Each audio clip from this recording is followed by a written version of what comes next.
Remember when Keenan Allen said not to sit him, guys? That was fun. Oh, man. Didn't know we were going to start. That's how you're going to start. Why would you start the show on that note? Wow. I am done. I've done a million shows, and I'm just done with pleasantries. I'm done with introductions. I just want to cut right to the bullshit. We had a chance at $500,000, and then we started Keenan Allen, and I'm still steamed about it. Oh, man. I hear you, man. And we had Hunter Henry on our bench who directly benefited from Keenan not being healthy. So, well, I had a big premium week, league, and I have some news for you guys about that team. Yours that fell back. I happen to be, and I don't even know if you guys know who my co-owners are, but I happen to be exactly one spot ahead of you guys right now. So, oh my God.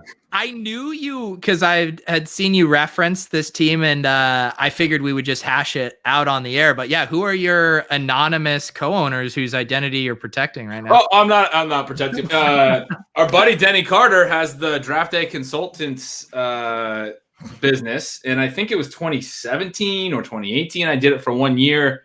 One of the guys that I got happened to live in my city. We actually met for coffee. We remained buddies. He's a professional, older than I am. He's been around and played fantasy for a long time. Him and one of his buddies, so a friend of a friend, did a team together, and then wanted to loop me in on a second team. So we did that, and it's done very, very well. Night. We'll pull that up here in a second. But what is that? And then is your team with Sean? How's that team doing? Our team didn't move on. That had Cortland Sutton. I know how that goes. A few other kind of bad beats. Was always one spot away.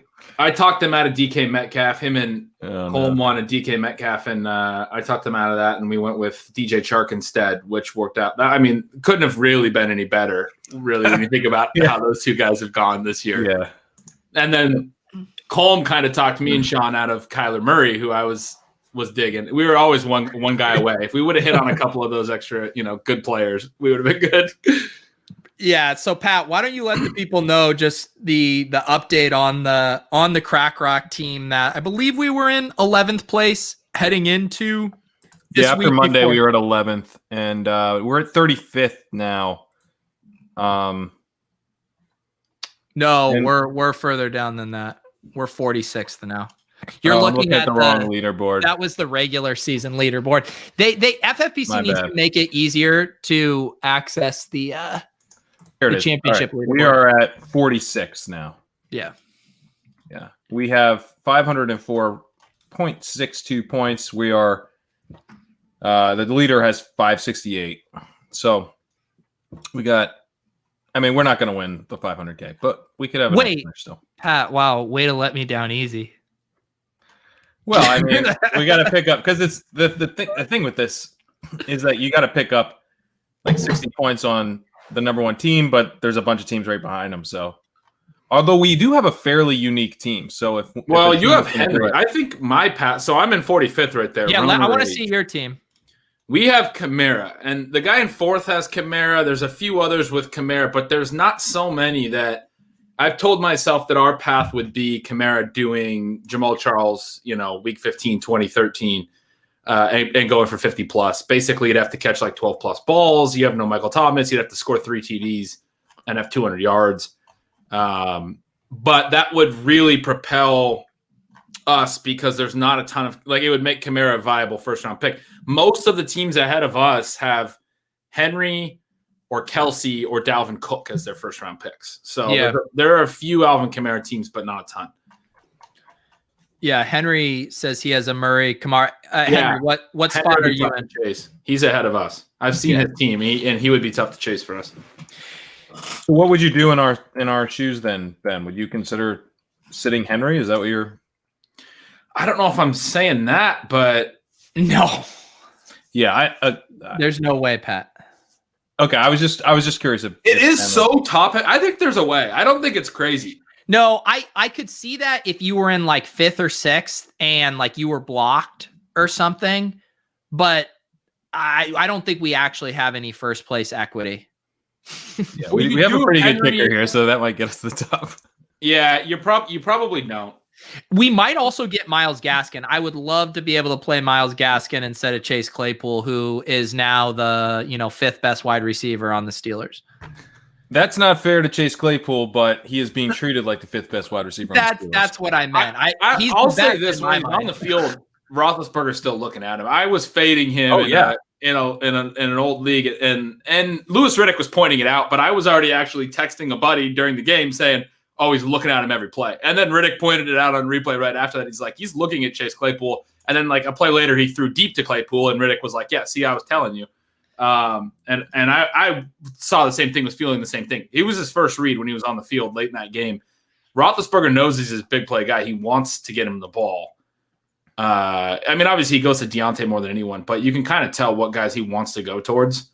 And Claypool feels like it almost feels like he wants him out there. Well, I don't know. I mean, he wants James Washington out there. That's the weird thing, because apparently he had asked for James Washington to be out there more, but the numbers back this up too. Is he looks for Claypool at a really high rate, and he has all season. So I don't quite understand why. And asking for the guy he doesn't throw to as much is basically what it is. Has Claypool's ADOT dropped?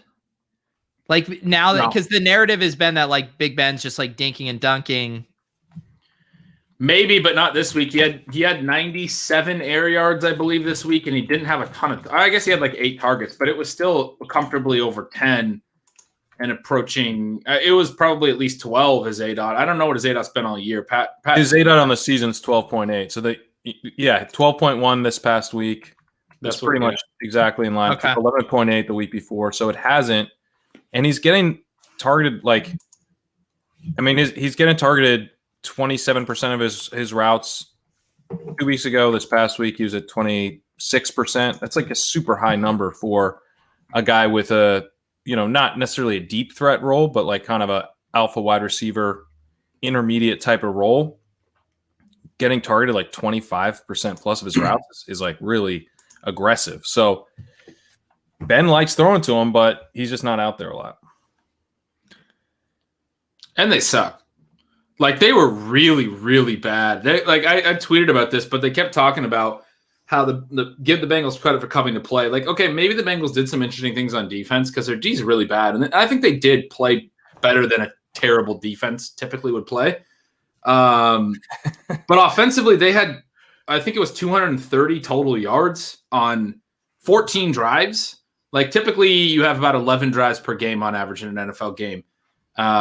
These teams punted so many times. The Bengals had 6 3-and-outs. The Steelers had 7. You had 13 3-and-outs in this game. Again, like typically both teams have 11 drives total, and you had 6 and 7 3-and-outs. It pushed the number of drives up because neither team was sustaining anything.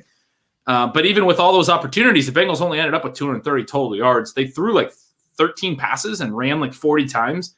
The Bengals didn't do anything to win this game. The Steelers just had chance after chance after chance and never got anything going. They were just terrible. Real quick, Pat, on the note about, obviously never sitting Henry, but I just quickly tabbed through these 20 teams, and I would say like 8 or 9 of them have Josh Allen on them. So to me, like talking about trying to move up, when we have Justin Herbert, and I'm actually curious your guys' thoughts. I think I prefer Herbert's matchup in a vacuum at home versus Denver. And if half the top teams have Josh Allen, I'm inclined to try to stack up our Chargers. Yeah, that's a no-brainer because you have Eckler and Allen. Yeah.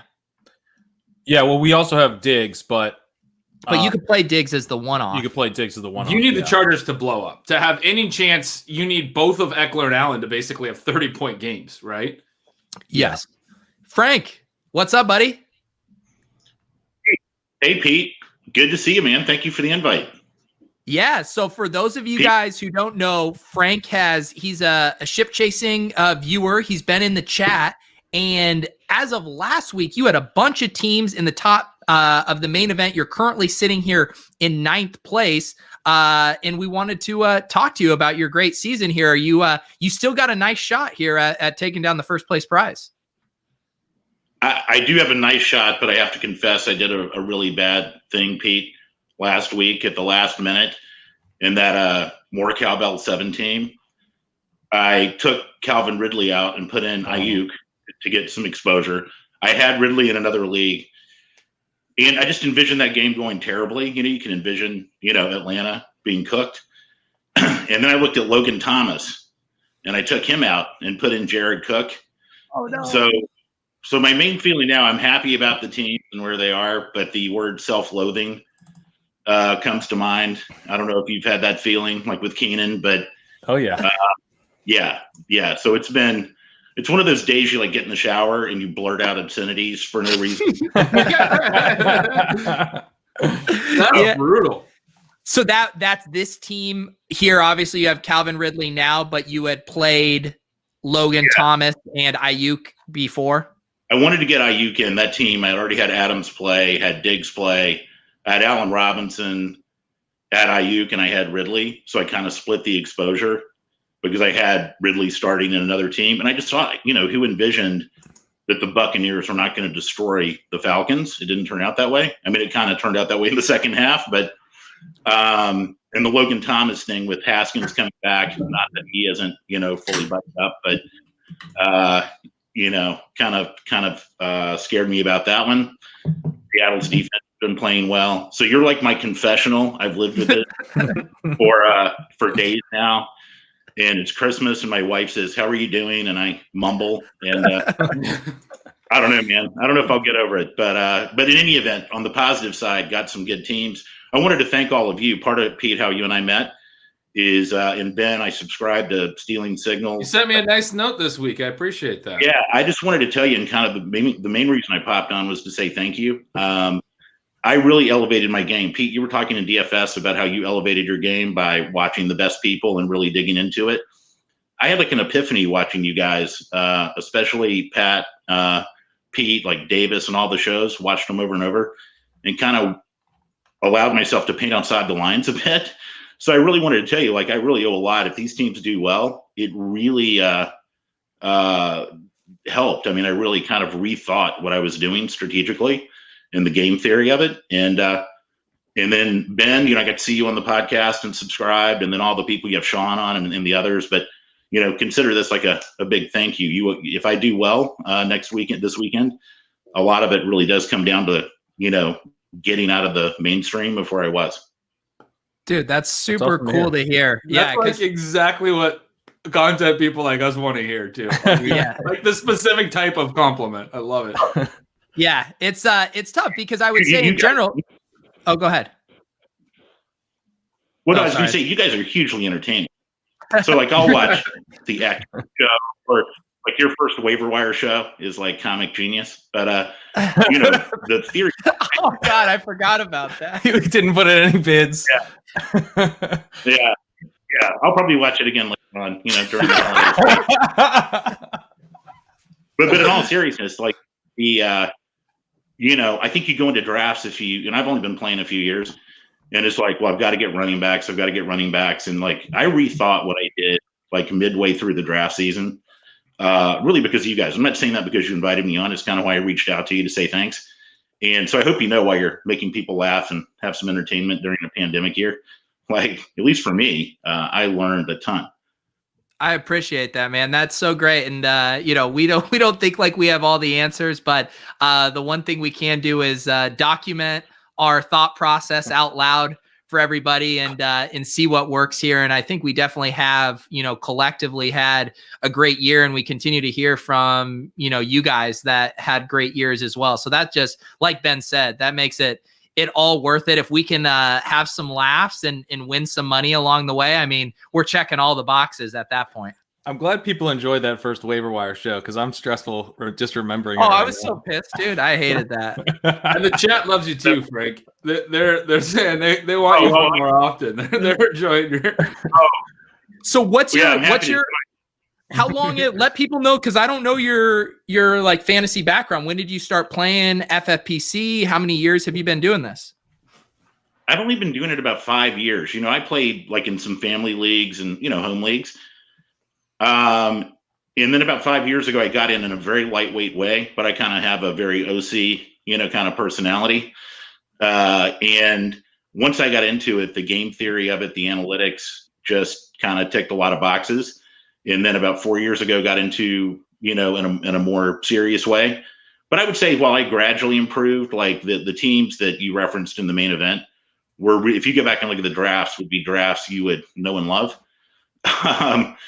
And usually like maybe one anchor running back and, hit on a few names like Antonio Gibson. But I've only been doing it a few years, but this was a blast this year.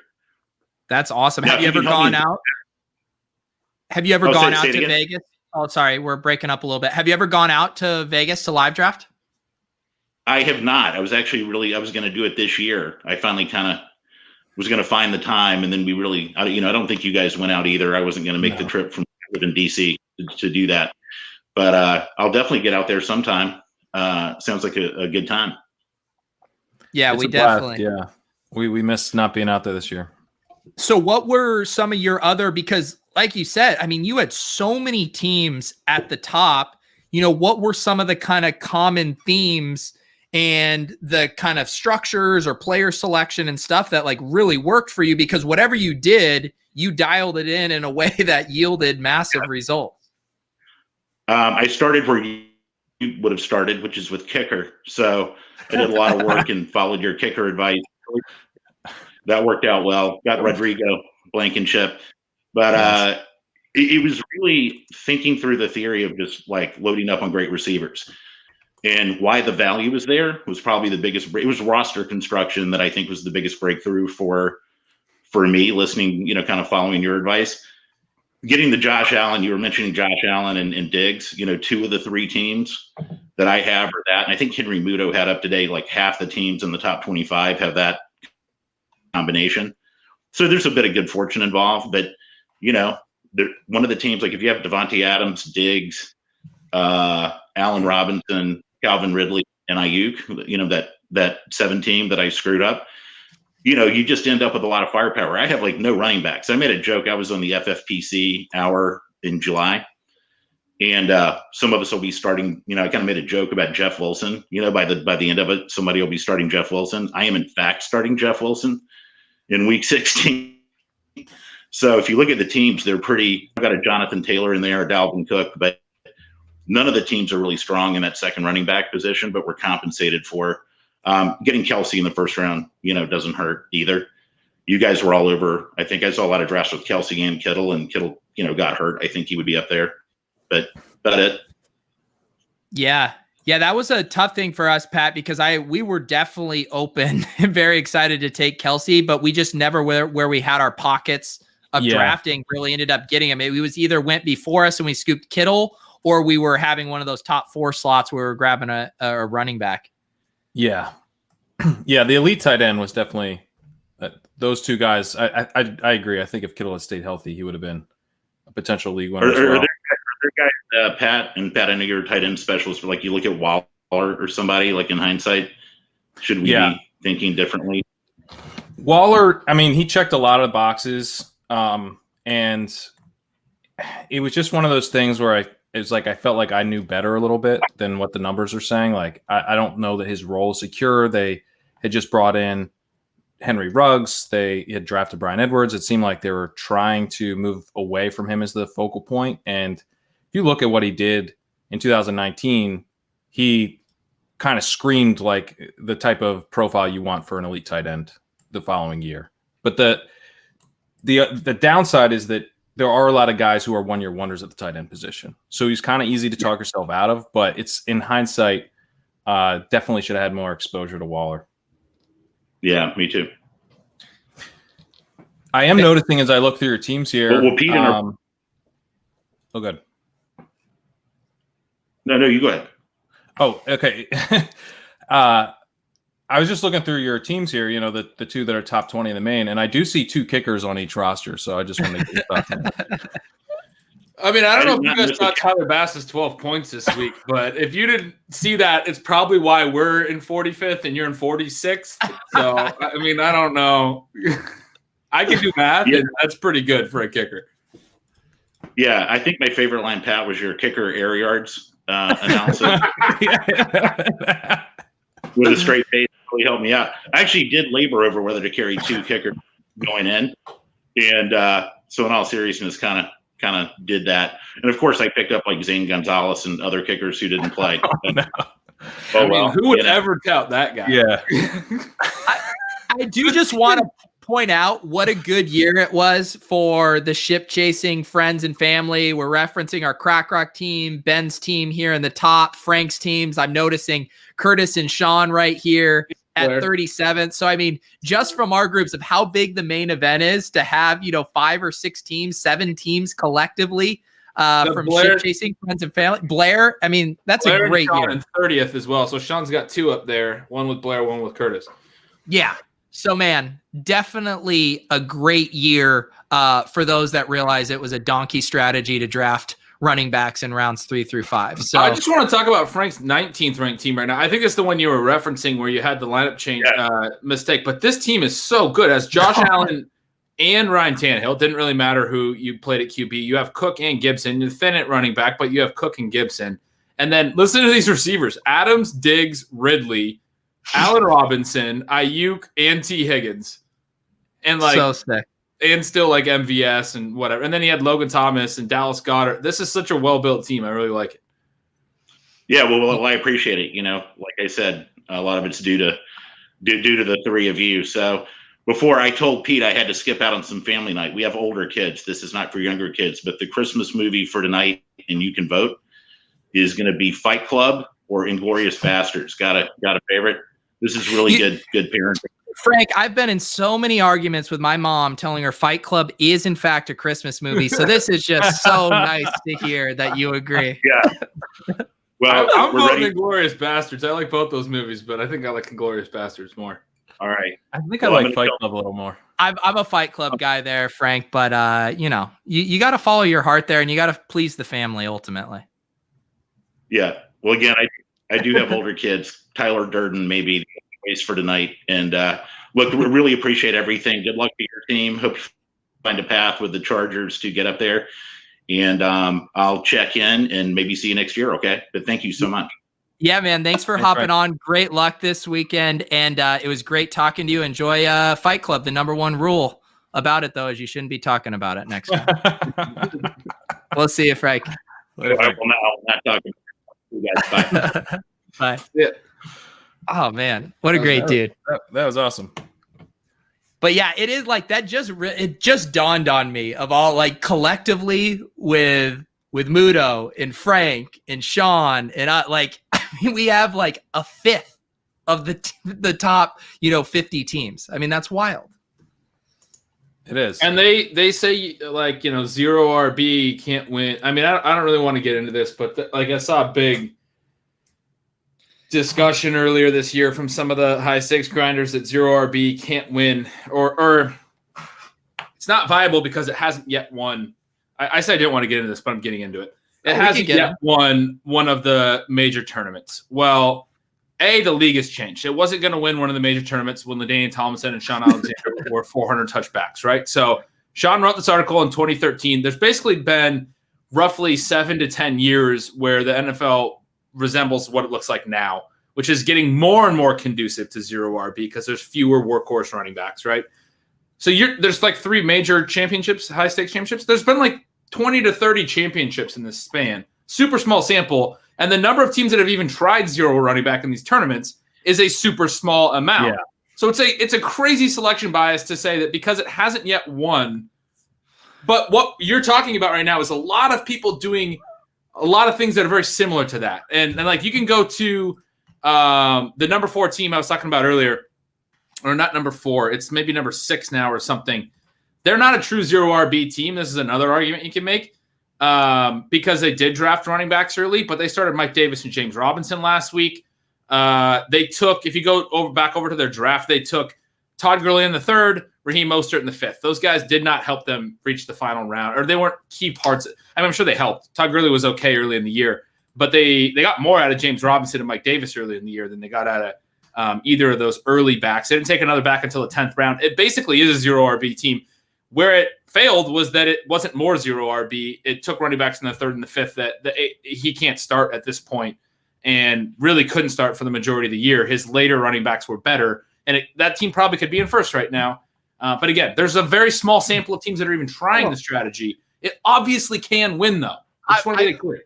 My favorite, too, is the combo narrative of, okay, 0RB can't win large field tournaments and 0RB is impossible to execute in best ball. Well, I'm in the final 39 of the bubble championship where the first running back I took was Kareem Hunt in the 5th round, and I have a 1 in 39 shot at $20,000 with a 0RB team that has Devontae Adams, Travis Kelce, AJ Brown, Calvin Ridley, Stephon Diggs.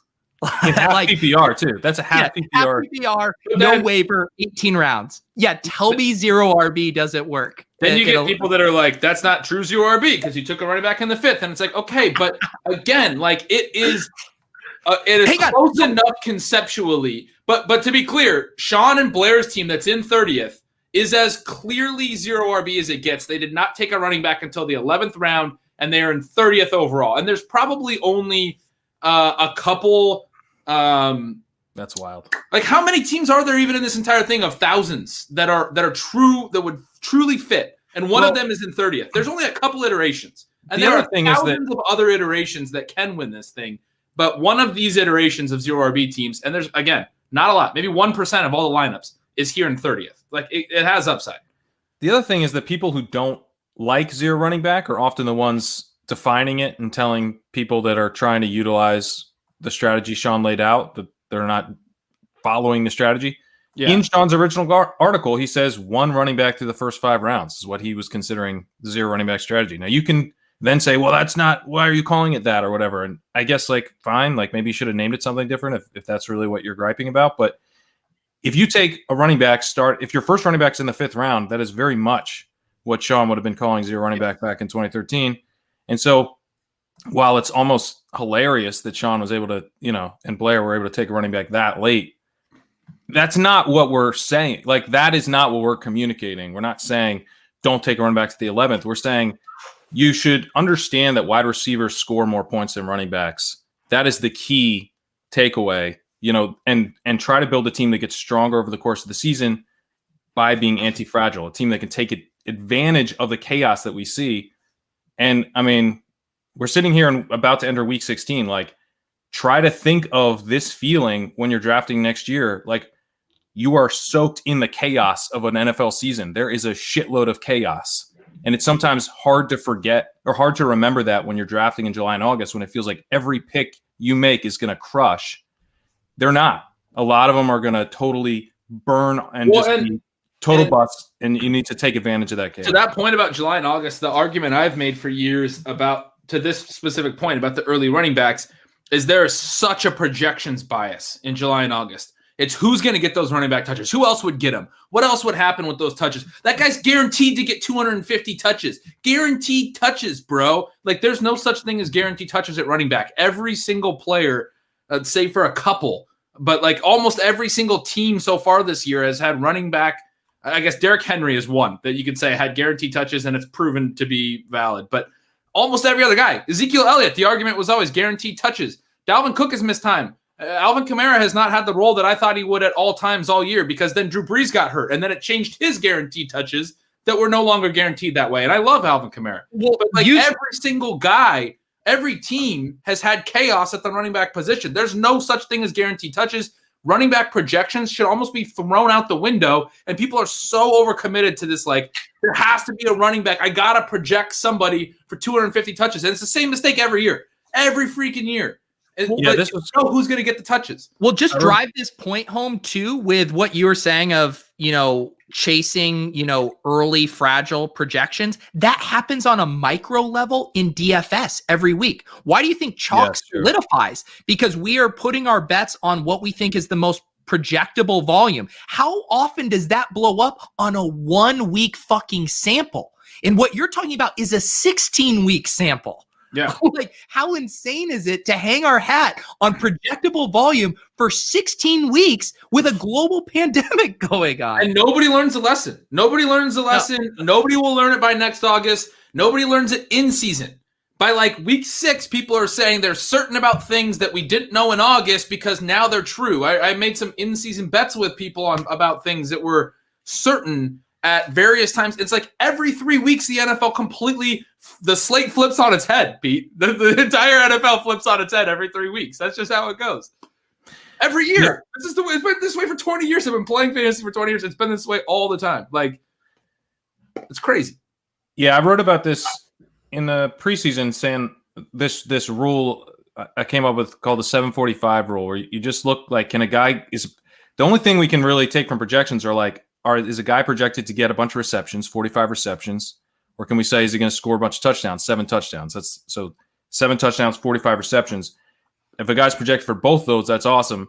But as you move down later in the draft, you're really looking for one of those, and then as you move down later, you're looking for paths to a bunch of touchdowns or a bunch of receptions. But if you're drafting a guy because he's going to have a bunch of rushing yards, because he's going to have a bunch of carries, you're just itching for a bust. What you're talking about is a very smart way of doing it, of using projections. I love that you do it that way. But it's the same thing as the high value touches that I like to look at. We're talking about that combination of it's based on your trap stat. Yeah, based on trap. And whether you're looking at it from a seasonal projection where you're using the 7 and 45 thing, or you're looking at, say, like even just a weekly projection, like who's in a role that could have both of these upside elements for a running back, catching passes and scoring touchdowns. But like, you're not thinking that those projections are guaranteed, like they're going to hit those spots. You're looking for a type of player. You're not thinking those are more resilient projections. I'm looking for the projections to help me point. This comment says, except for James Robinson. He's a great person I was thinking about when I was just going on this rant, because nobody projected James Robinson for the Jaguars touches at any point in the offseason. Nobody. He was that point. He was never the guy that anyone was projecting in July, August, May, at any point for any touches. He was getting maybe 5 touches on the 4th running back slot on a depth chart if you were a super deep projector, like some of us really, anal people like I am. I might have had James Robinson in at like the 4th running back spot in July for like 10 touches. Nobody ever had this guy projected for anything like what he's gotten. The whole ethos of it is taking a humility-based stance on we don't know. And so if we assume the one thing we know is that we don't know, how can we benefit from that? Yeah. The other thing I'll say, because this year has a lot of chaos, and I think it broke well for zero running back. But one thing I'm looking at is, this year we have 10 of the top 12 running backs right now are on their rookie contract. You've got a bunch of guys that are aging off their rookie contract. So looking ahead, that's one thing that jumps out to me. I think people are going to be chasing some of these running backs, maybe like a Kamara, maybe like a Cook, who in the past we've seen them fall off quickly. I mean, Zeke Elliott is still on his rookie contract, and it seems like that's happening to him already. So that would be the first thing that jumps out to me as I look ahead at maybe some chaos in the 2021 season. God, so many running backs were busts this year. Like I had this draft board up from the 0RB one that Sean and Blair did. Zeke, first pick, bust. I mean, he was. Christian McCaffrey, bust. Saquon Barkley, bust. Alvin Kamara has been good all year, and I have him in a lot of leagues, but like I'm not going to be winning the championship because of Alvin Kamara. Clyde Edwards-Helaire, bust. Dalvin Cook, great. Miles Sanders, pretty busty. Derrick Henry, great. Kenyon Drake, pretty busty. Joe Mixon, bust. Josh Jacobs, bust. Austin Eckler, bust. Missed a ton of time. Nick Chubb, bust. Missed a ton of time. Austin Eckler, borderline. What's that? Austin Eckler was at least a hammer. Like sure, you could carry him to the finals, but I get what you're saying. Yeah, Jonathan Taylor, same deal as Eckler. But yeah, James Conner, bust. Chris Carson, really struggled. Todd Gurley, bust. Mark Ingram, complete bust. David Johnson, complete bust until he caught 10 balls this week. It's wild that Mark Ingram was drafted. Yeah. Leonard Fournette, Melvin Gordon, Le'Veon Bell, they're all busts. Like, that's the first 4 rounds of running backs. Yeah, and some of, like, I will say, at least when you're starting Austin Eckler, like, what you're getting. Like, Todd Gurley was a guy where, you were sucking out a few touchdowns early in the season, but you never felt good or confident starting him. Right. Like, ever. I was writing signals, you better trade him if you have him. Like, that proved to be what you needed to do. You needed to trade him for anything that you could get at that time, even though he had no trade value even.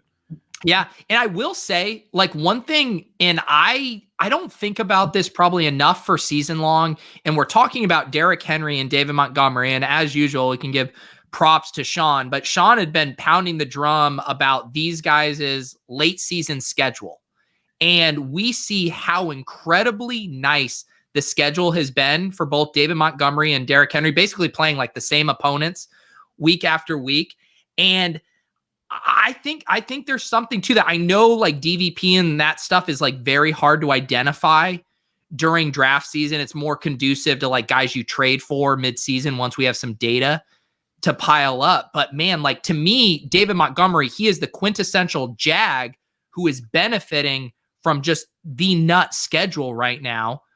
And yeah, I guess I don't know how we capitalize on that in August, but it is real. No, I think there's something to that. I've been thinking about that too.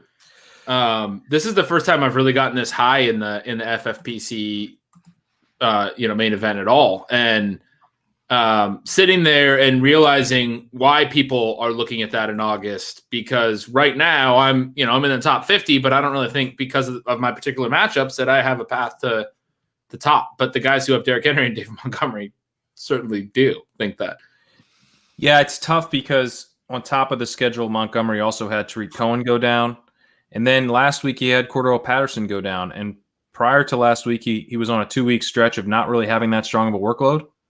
And so it was really, I guess you could say it was based on the schedule that he was ripping off long runs. But it's just like things have really broken for David Montgomery in a way that it's like really hard for me to take anything from. Derrick Henry is a little easier because you have a team that's sort of built around him in a way that most NFL teams are typically not built around the running back. So, maybe I was convinced he could do 350 touches again this year after 400 last year through the playoff. I mean, he had almost 400 carries, not just touches, through the playoffs last year. They rode him so hard into January and February. I was convinced he wouldn't hold up. Like that's the one when I look at he is like 400 pounds of pure muscles. Right. But like when we were talking about those butts, a lot of them people who, are kind of being disingenuous would write off injuries, right? They'd be like, oh, well, that guy just got hurt. That got hurt. Those things can happen. Receivers got hurt too. It's true. It's just kind of remarkable to me that Derrick Henry's the one that with he's already well over 300 carries. We've only had like 300 carry back in like per year for 5 or 6 years. Like there's never usually a lot of 300 carry backs anymore in today's NFL. Dalvin He's Cook's at like 3 too. Dalvin Cook's at 297. This isn't like an argument in great faith because the anecdote is coming from my wife's work fantasy league. But just to let people know where David Montgomery was at, 6 or 7 weeks ago, right before their bye week, he was dropped in my wife's work league. Like if we're wondering about like this coming. Yeah, I mean, he had like a string of games where he was like barely over 10 fantasy points. He had a 7-point game right before his bye. And so you're going from doing nothing, 7 points by. Like I was looking because she's going against David Montgomery in her finals. And I was like going through the thing. I was like, how'd this guy end up with him? Oh, he was dropped. And then I'm like, it's really shallow home leagues. Yeah, that happens. Like, you dropped David Montgomery like there. So, I mean, to me, it feels very obvious that it's schedule fueled with David Montgomery. And it's just I'm with you, Henry, though. I've had 0 Derrick Henry shares in like 3 years, too. So he said he's been over 300 teams in the last 3 years and has never had a Derrick Henry share. I don't think I have either. I had him in the Dynasty League and I traded him. Like last offseason at Reeves. Sold low on him because he was like hitting 25. He's too old. Hey, Henry, that's why you like this show, because if it weren't for Crack Rock, Pat and I wouldn't have a single share in Derrick Henry either. True. We gotta have additional co-owners so we can get exposure. Yeah. And that is the tough thing too. Like obviously Derrick Henry hit and it's great to have him during this stretch, but like the people who were taking Derrick Henry we're also taking stabs on Joe Mixon. We're also taking stabs on Miles Sanders. Like you have to dodge a lot of landmines to hit the Derrick Henry. And then what they always say is, well, receivers got hurt too. Well, I mean, not the same rate, period. I mean, that's like, there's just no other way of saying it. Well, and it's just, I understand what you're looking for. You're looking for a guy who can put up massive, week-changing type of performances. That's what you're hunting for. Like, I do think that people are taking, it's not that they're like also have exposure to Mixon within their portfolio. It's that often they had exposure to Mixon on the same team. It's like you're taking running back, maybe you're coming back to running back in the 4th or the 5th round. And you're hunting for something that's rare every season. Like we've got Kamara has 23 points per game. in FFPC. Dalvin Cook has 24.7. Derrick Henry has 20.6. That's it. No one else is over 20. And you kind of need that, like outside of guys who are free, like James Robinson, or guys who are doing it exactly the right time, like David Montgomery. There's really no other true hits at the position. So if you're going to make a bet, make a big bet, and then don't come back to it, because now you're just burning capital on something that's very unlikely.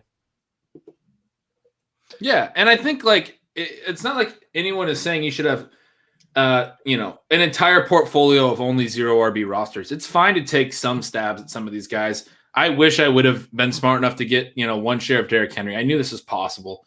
Henry's talking about some guys he hit. I definitely made sure to get some exposure to Miles Sanders, who was a guy that fit your 45-7 rule almost certainly. Yeah. Like he was projected for both of those types of work.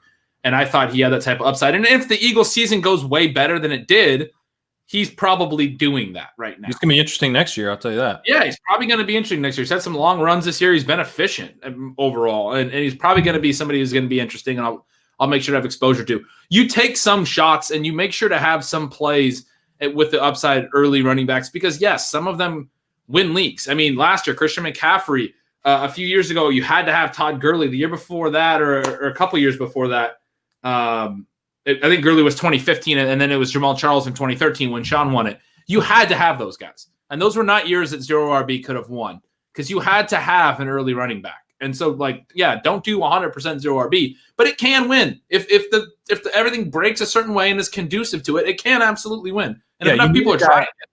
You need a guy who's priced for week 14 to 16. You need him priced on DraftKings at $9K. That's what you're hunting for at running back. You don't need that. Or if you're Blair and Sean, you need J.D. McKissick, who was 4,000 all year, to be priced at 6,400, which he is this week. Yeah, right. That's true. Yeah, you can find a couple guys at 6,400. That's just as good if you have all that. You've got a wide receiver priced at 9K. Do they have Benny Snell? It's so funny because Sean was saying Benny Snell all offseason. And then Benny Snell has a 20-point game in week 15. And isn't that just the most freaking Sean Siegel thing? He doesn't even look like a good running back. I'm sorry. Do you guys watch? Did you watch the Steelers game? He looks awful. He looks like a terrible running back. I love Sean. He did offer a mea culpa to his owners that he made carry Rashad Penny on the episode this week. Oh, that's hilarious. Yeah, we started Rashad Penny in the football. Did you hear that, Ben? I didn't know. We were debating between Frank Gore and Rashad Penny. And I just said, I was like, look, we've carried Rashad Penny this far. We better just fucking start Rashad Penny. What the hell are we doing? Sean clearly wants to start him. And it's just am I going to make a case for Frank Gore over someone that Sean has an obsession with? No, I'm going to let Sean start his guy. Frank Gore? And 38-year-old Frank Gore. Yeah, we're going to go with Frank Gore would have been the start. Frank Gore had a pretty nice game. It could have been worse, dude. Frank Gore, if he falls into the end zone there, we're really bad. He had 64 scoreless yards? No catches? I mean, and them winning helped him. Better than Penny. Helped him along so well. He ends up with 3 green zone touches. They have scoring drives, and he has 3 receptions and ends up with whatever he had, a pretty solid line. However many points he had. I can't say that I have Frank Gore anywhere where I would know exactly how many points he scored, but it was at least 16? It was more than Rashad Penny. It was a lot more than Rashad Penny. I played Jeff Wilson. We talked about it on the show last week. I was going to play Wilson just because I had stashed him instead of two kickers.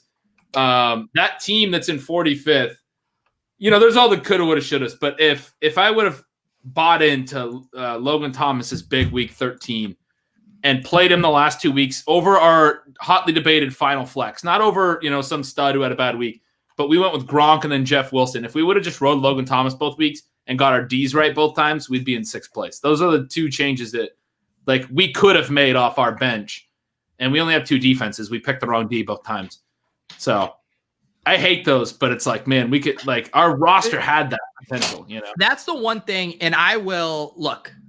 I like the FFPC. I love them. They've been very good to us, but we gotta fix the payout structure for demand. We gotta fix it. I promise I will help you fill it, FFPC. I will help you fill these contests. I will release hype video after hype video filling these, but we need to smooth out the payout structure. Are you going to do a spy giveaway, Pete? I'll do whatever. I will do whatever, but we can't have this massive drop off. We will get everyone to register for a contest where first place gets 250,000 instead of 500,000. I promise we will fill it. Dude, I've said as well. payout structure to multiple people this week, talking about how bad it is and referencing how, in DFS, they'll say you're looking for contests where 10th place gets, 1/10 of first place, 10, a 10 times difference. And in this contest, fourth place is 25 times less than first place. It's not even close to 10th place. It's such a steep drop. You don't even get to the, it's gross. Yeah. It's tough too. Like, I mean, and I get it. I'm at the point where I think FFPC has done so many things right with their marketing and their partnerships. They are entrenched as the kind of like high stakes provider within the fantasy industry. I think they're the first name that comes to mind.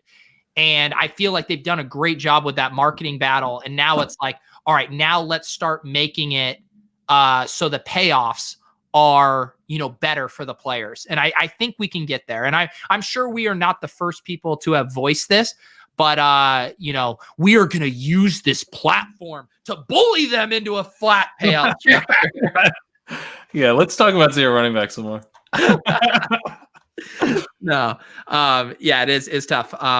No, I mean, look, I'm in the underdog best ball finals. 39th place is $100 and first place is 20,000. Like it's rampant everywhere.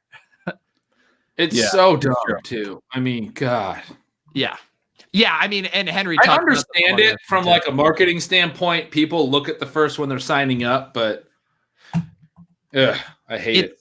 I think it is one of those things. I was actually just talking to Brian about like DFS with fantasy basketball, and all the casual players say, I want late swap because if my guy scratches, I want to be able to swap him out. What they don't realize is that the pros are going to have a massive, massive advantage with late swap, and not having it would actually level the field way more. Yep. And I feel like it's the same thing with the top heavy prizes. Like the casuals are like, man, I want a shot at 500,000. It's like, well, that's not actually what's best for you in your long-term ROI, but they don't know what's best for them. Right. Because someone who's able to fire a bunch of bullets is probably more likely to have the one that fires up, funnels up to the very, very top. Right. It's incredibly stupid that you can win 500,000 for first and you win 20,000 for fourth. That's the 25 times I was talking about. Like it drops down to 100,000 and then 35,000 for third even. And it's like, that's already not 10 times. Like the first to 10th, like 10th place should be more than 10,000 if first is 50. It should be 20 or whatever. And certainly third and fourth should be a lot more. They should be in the 50 to 75, 100,000 range. I mean, which necessitates taking first place down. Like you were saying, Pete, you'd have first place 250K.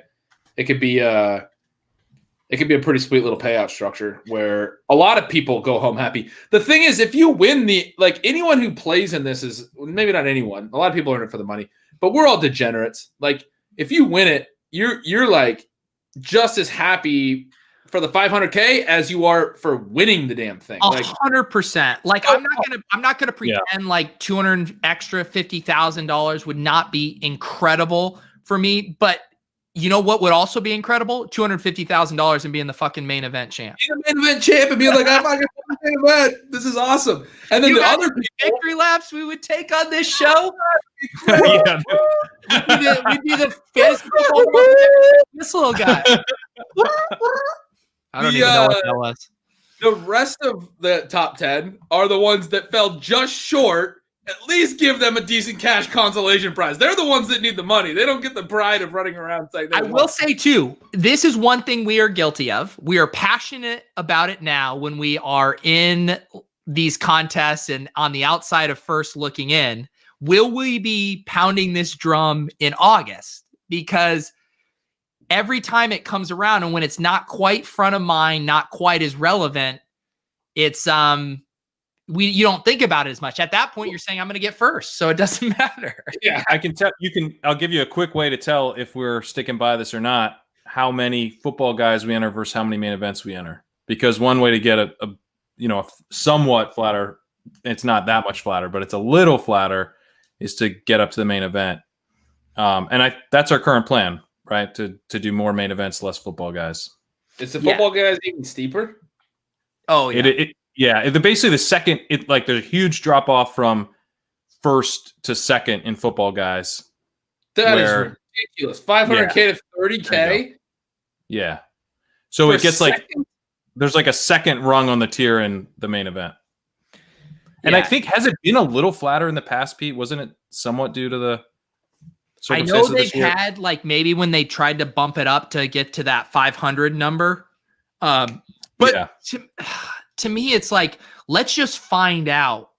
It fills every year early. And I just refuse to believe that saying a contest has a $250,000 top prize versus, whatever. And even the way, think about how FanDuel will market some of these contests. Like FanDuel will call it the Sunday Millie, but that doesn't mean there's necessarily $1 million prize. They call it the DraftKings Millie Maker because there's $1 million. But the FanDuel Sunday Millie just has $1 million prize pool. They could still do the FFPC millionaire, where it's $1 million prize pool or whatever the number is.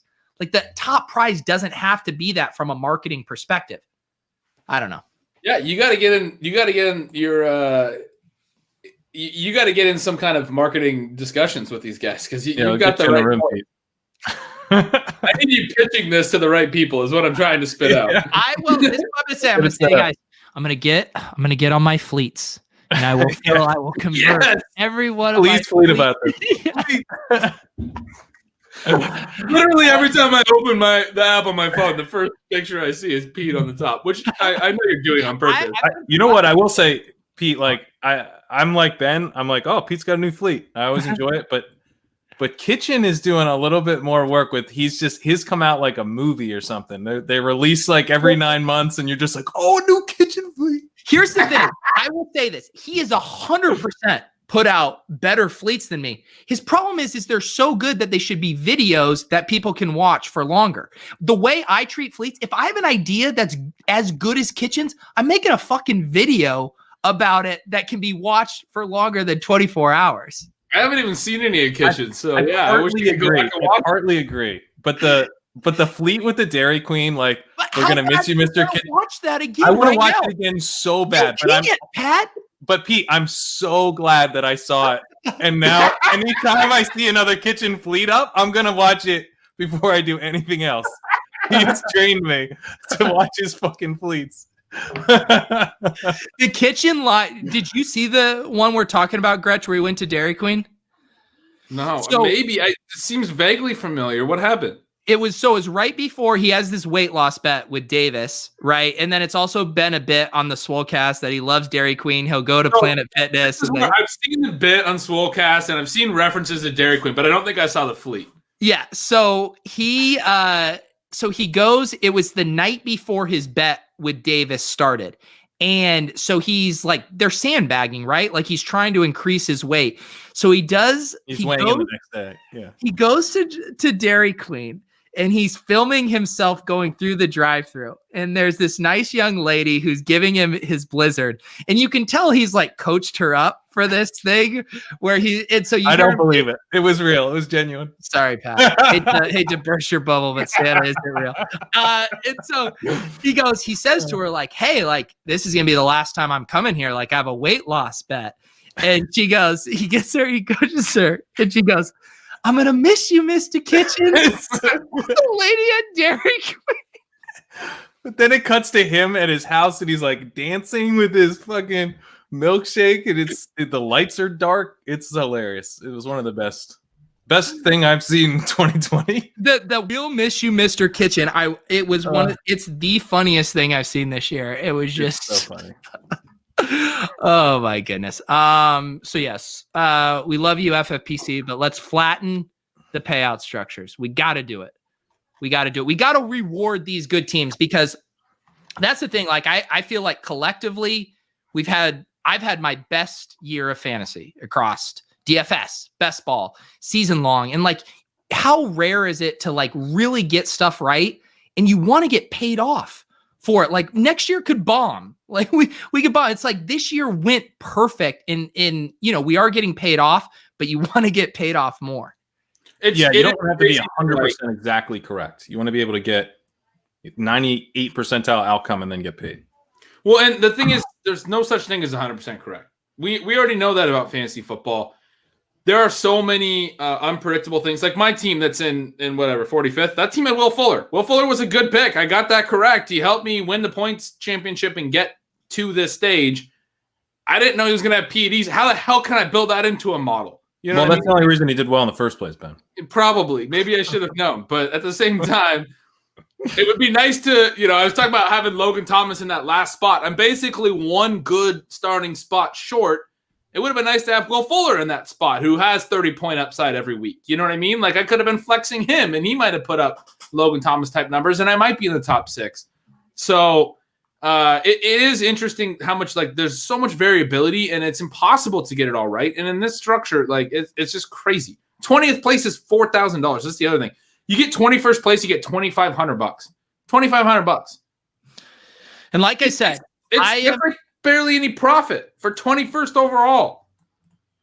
And I'm trying to put some action to it. I'm saying set the good payout structure and I will help you fill it. I will make sure, because that's the concern, right? You put up a guaranteed prize pool with a flat payout structure and it doesn't have the pizzazz to bring in everybody to fill it.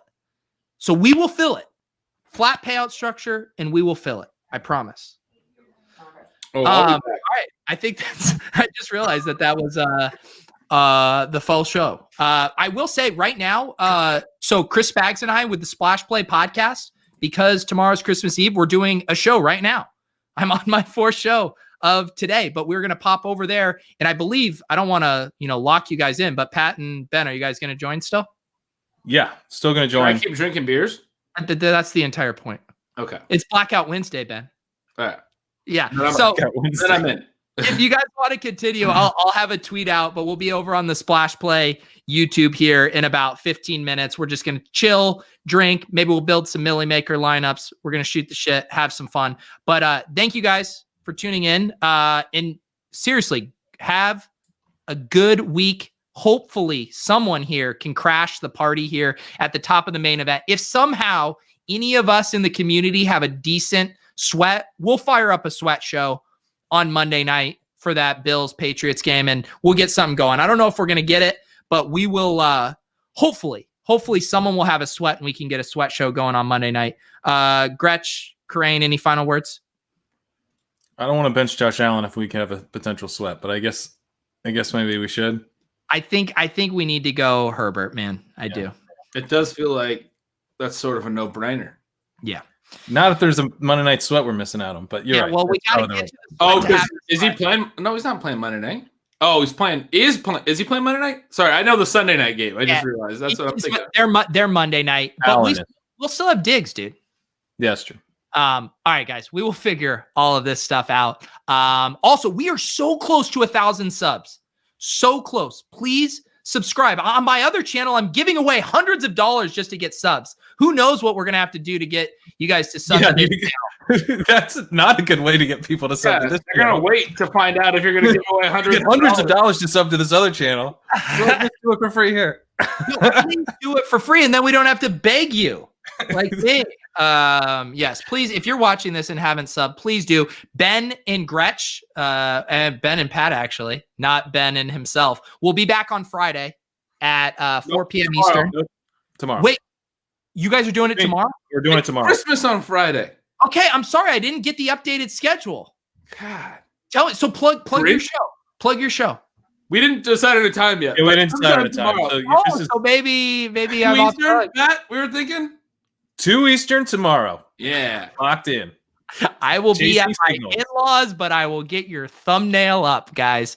All right, so tune in tomorrow at 2 p.m. Eastern, unless something changes for Chasing Signals. They'll be walking through. Are you guys going to talk the 3-game slate, everything, or just the main slate? Well, we're going to talk about week 16. We're going to talk about the entire week 16. We're going to talk about Sunday night, Monday night, the whole thing. FFPC, if you're listening and I told you that I would help you fill it, with good marketing, I just want you to know what just transpired over the past 60 seconds isn't reflective of the marketing that we can do for you.